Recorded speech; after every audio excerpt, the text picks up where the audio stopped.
Le goût d'entreprendre.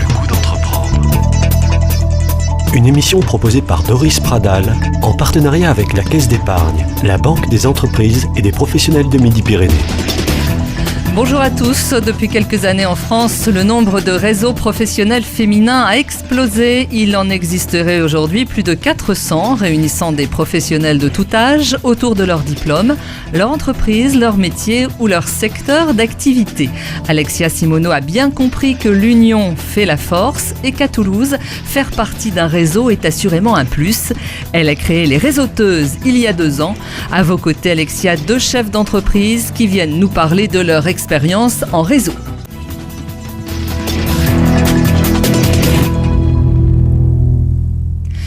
Appartenir à un réseau, qu'est-ce que ça veut dire ? Ça veut dire être connecté, se faire recommander pour trouver du travail plus facilement. Comment voyez-vous le réseau ? Alexia Simoneau, bonjour. Bonjour. Vous êtes à la tête donc d'une association qui porte le doux nom de Réseauteuses. Alors qu'est-ce que ça veut dire réseauter ? C'est un terme toulousain, hein ? C'est beaucoup un terme toulousain, mais à l'origine, tout simplement, c'est mettre en relation des personnes. Donc là, moi, j'ai choisi de travailler sur un secteur féminin, plus particulièrement sur l'entrepreneuriat féminin, et de mettre en relation des femmes chefs d'entreprise pour qu'elles puissent échanger sur leurs compétences et bien sûr se faire connaître. Alors, quel est le mode de fonctionnement de votre association ? Vous avez créé les Réseauteuses il y a 2 ans. Tout à fait. Alors, j'ai commencé, puisqu'on parle de réseau, sur les réseaux sociaux. Donc, c'est très actuel, sans site internet, avec une page Facebook. Et on met les gens en relation via les réseaux sociaux, à l'origine. Puis après, on s'est mis à faire des rencontres. Donc, on met autant les gens en relation sur Internet que sur le terrain. D'accord, des rencontres donc physiques. Ensuite, en fonction, vous avez créé donc des thématiques particulières. Exactement. Comment avez-vous fait au départ pour développer ce réseau ?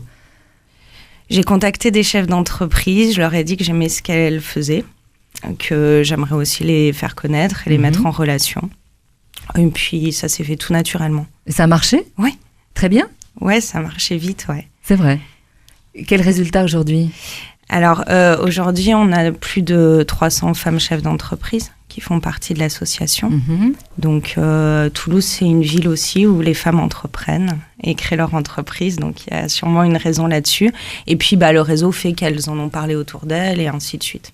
Ouais, donc c'est comme ça, le bouche à oreille. Exactement. Et plus les réseaux sociaux, les réseaux sociaux la toile, ont beaucoup aidé. Ouais.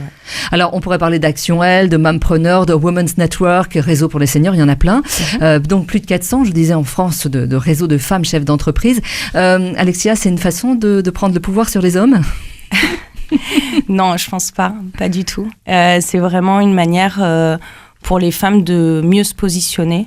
D'avoir plus confiance en elles, de se sentir plus forte parce qu'une communauté crée une force, mais c'est absolument pas engagé contre les hommes. À vos côtés, il y a Solène Maillet qui a une grande expérience en réseau. Bonjour Solène. Bonjour. Vous avez l'impression d'appartenir à un groupe ? Oui, je me sens beaucoup moins seule. J'ai quelques qualités, mais je ne les ai pas toutes. Et du coup, j'ai besoin de conseils.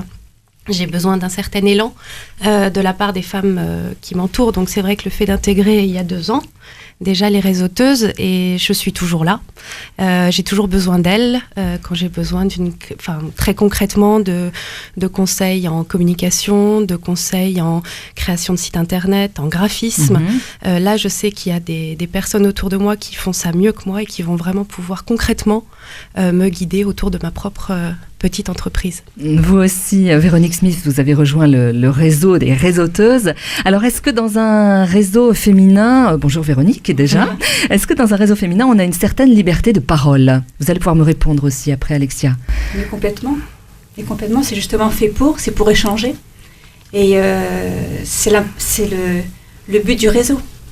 Justement, de pouvoir partager nos difficultés, partager nos connaissances aussi. Ouais. Et c'est le but de l'échange. Est-ce qu'on peut échanger plus facilement de problèmes plus personnels, tels que par exemple l'équilibre entre vie privée et vie professionnelle ? Mais bien sûr. Bien sûr, il faut oser parler de ses difficultés, parler des complications que l'on a face à tous les jours, à notre vie professionnelle ou notre vie personnelle. Parce que c'est pas toujours évident de combiner les deux, et c'est important. Alexia ? Sur la vie personnelle, vie professionnelle, trouver un équilibre. Vous animez par exemple des ateliers autour de ça? Vous avez des échanges? J'anime pas d'ateliers spécifiques autour de ça parce que c'est tout le temps qu'on en parle. C'est un peu tout le temps et dans tous les sujets. Parce qu'on fait tout simplement parce qu'on fait des rencontres à tous les horaires. Parce qu'on sait que l'après-midi, on aura les mamans, mais que vers les sorties d'école, on ne pourra pas. Qu'en after-work, on aura les personnes qui ont des boutiques. Enfin, en fait, tout est articulé autour de ça, puisque toutes les femmes qu'on rencontre sont plurielles. Elles ne font pas qu'une chose, elles ont leur passion, leur loisir, leur famille, leur enfants, leur entreprise. Donc, de toute façon, ça fait partie de la diversité et de l'intérêt de l'association. Et c'est pour ça que dans nos actions, on mélange toujours le pro et le ludique. C'est-à-dire qu'on met autant des ateliers concrètement, comment on communique sur les réseaux sociaux, par exemple. Et puis après, on va mettre en avant des réseauteuses, des femmes chefs d'entreprise, lors d'événements beaucoup plus sympathiques et conviviales, comme des vide dressing, des grands pique-niques, des cours de danse, enfin voilà, parce qu'une femme est plurielle.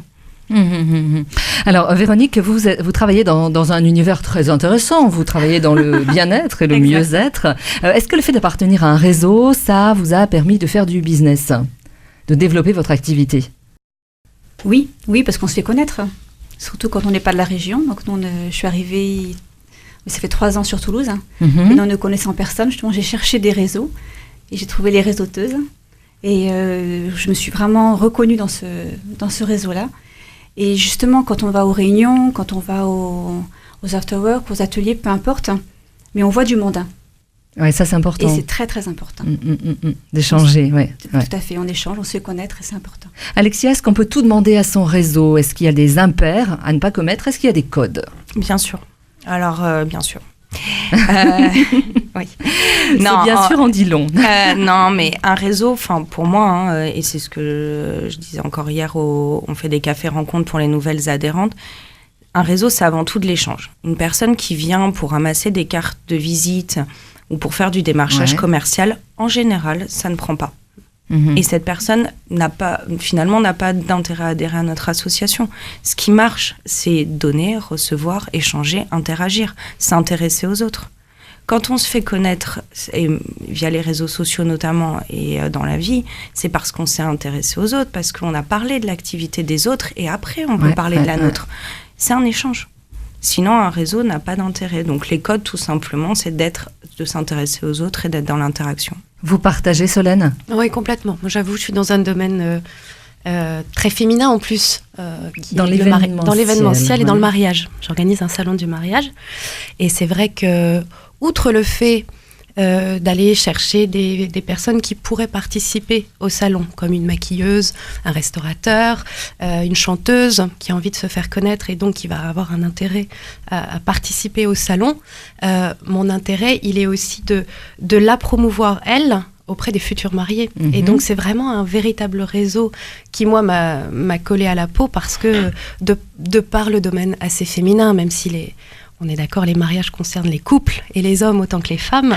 Les femmes sont quand même, à la base, assez entreprenantes, pour le coup, dans ce domaine-là. Donc c'est vrai que moi, appartenir à ce réseau me permet de valoriser toutes ces femmes entrepreneuses. Et moi, ça fait partie aussi de ce que j'aime faire. Et qu'elles trouvent un intérêt réel sur le salon pour se vendre auprès de futurs clients. Donc c'est vraiment une plateforme formidable. Voilà, une plateforme d'échange aussi pour vous, Véronique. Ah, mais complètement. Même des échanges de prestations, de connaissances. Et de ce que l'on fait, on s'occupe donc des énergies, de l'aménagement intérieur et du massage. Mais tout bêtement, une fille qui débute dans le massage vient nous voir. Mais on n'échange pas de carte de visite, on fait un échange au niveau du massage.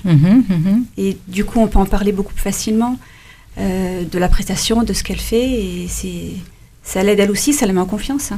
Il n'y a jamais de concurrence entre vous, Alexia, entre les membres du réseau, lorsque vous faites la même activité, par exemple? Alors, comment ça fonctionne? Moi, je suis assez utopiste là-dessus. J'y crois pas trop à la concurrence. Pourquoi? Parce que vous prenez des graphistes, par exemple, on en a beaucoup. C'est aussi le cas du bien-être. Une graphiste, par essence, elle a développé un style, une activité. Donc, au final, les gens vont se reconnaître plus ou moins dans son activité à elle. Donc, elle a plutôt intérêt à travailler en réseau, à savoir que peut-être que la fois où elle ne pourra pas prendre un contrat, elle va recommander quelqu'un d'autre. Et naturellement, le client va plus ou moins se retrouver dans un style de graphisme. Dans le massage, c'est pareil. On a des masseurs. Il y a du massage polynésien, il y a de l'ayurveda, il y a plein de types de massages, je ne les connais pas tous. Au contraire, soit ils s'enrichissent, soit ils peuvent se recommander entre eux. Donc, on n'est pas dans le monde de oui-oui, mais dans l'ensemble, et dans ce réseau, dans le nôtre, ça ne fonctionne pas trop mal. Et en tout cas, il y a le même respect. On se respecte, ouais. on se respecte les unes les autres. C'est ça qui est très important. Et je pense que c'est même primordial. Sinon, Sinon, ça ne peut pas fonctionner. Non, on a les mêmes valeurs. Et là, je rejoins complètement Alexia. On a toute une personnalité et on va la revendiquer auprès des uns et des autres. Moi, j'ai jamais vu en 2 ans des personnes ne serait-ce que se crêper le chignon parce qu'elles sont sur le même réseau et dans le même domaine. Oui, tout à fait. Ça passe aussi par Internet, ça c'est très très important. On pourrait parler des réseaux sur le net, parmi les plus connus, LinkedIn, 175 000 membres, c'est pas rien, avec une augmentation à 2 chiffres chaque année. Donc on est obligé aujourd'hui de passer par le net. Comment vous faites, vous, concrètement? Vous avez une page Facebook, etc. Est-ce que vous avez mis en place d'autres outils?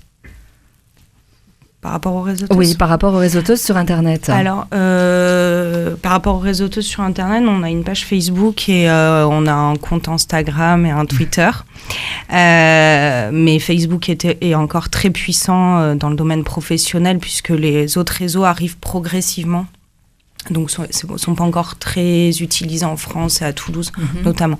Donc, avec Facebook, ça suffit. En revanche, ce qu'on fait, c'est qu'on fait beaucoup de formations sur ça. Comment on communique sur les réseaux sociaux. Je crois que beaucoup de réseauteuses nous contactent pour ça aussi, pour qu'on les aide.